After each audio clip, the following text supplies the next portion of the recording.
L'ennemi est-il en train de changer de camp pour la Russie de Vladimir Poutine en pleine guerre contre l'Ukraine?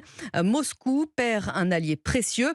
Alain Bauer est professeur de criminologie au Conservatoire national des arts et métiers, responsable du pôle sécurité, défense et renseignement. Il est l'invité d'Europe 1 Midi Week-end dans un instant, mais avant cela, on va essayer de comprendre les tenants et les aboutissants de ce putsch avec vous, Thibaut Hu, et les faits. Tout d'abord, bonjour. Bonjour. Alors, le chef du groupe paramilitaire Wagner annonce que la guerre civile a commencé. Yevgeny Prigojine est en conflit depuis plusieurs semaines avec le commandement militaire russe. Il se dit prêt à mourir pour la patrie avec ses 25 000 hommes. Et la réponse de Vladimir Poutine, elle n'a pas traîné. Ouais, une réaction rapide du président russe avec une courte allocution, l'air grave, le ton ferme.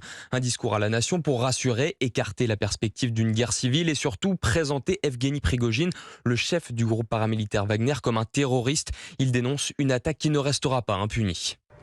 C'est un coup de poignard dans le dos de notre pays et de notre peuple. Nous protégerons notre État contre toutes les menaces. Tous ceux qui ont délibérément choisi la voie de la trahison, qui ont préparé une insurrection armée, qui ont choisi la voie du chantage et des méthodes terroristes, subiront le châtiment inévitable. Et ils devront répondre de leurs actes devant la loi et devant notre peuple.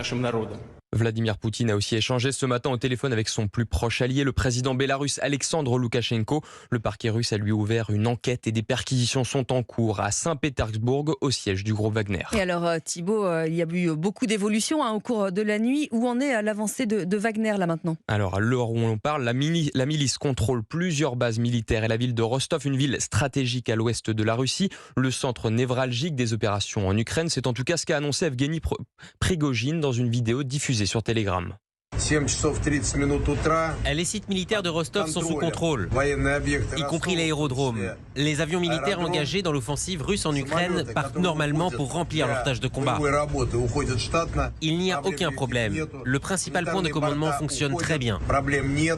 Le chef de Wagner revendique aussi la destruction d'un hélicoptère de l'armée rouge. Il accuse ensuite une nouvelle fois la Russie d'avoir bombardé ses troupes, de tuer des civils et de mentir sur des prétendues victoires militaires russes. L'homme prévient que lui et ses hommes ne se rendront pas. Merci à Thibaut. Voilà donc pour les dernières informations dont nous disposons. On fait essayer à présent d'y voir un petit peu plus clair.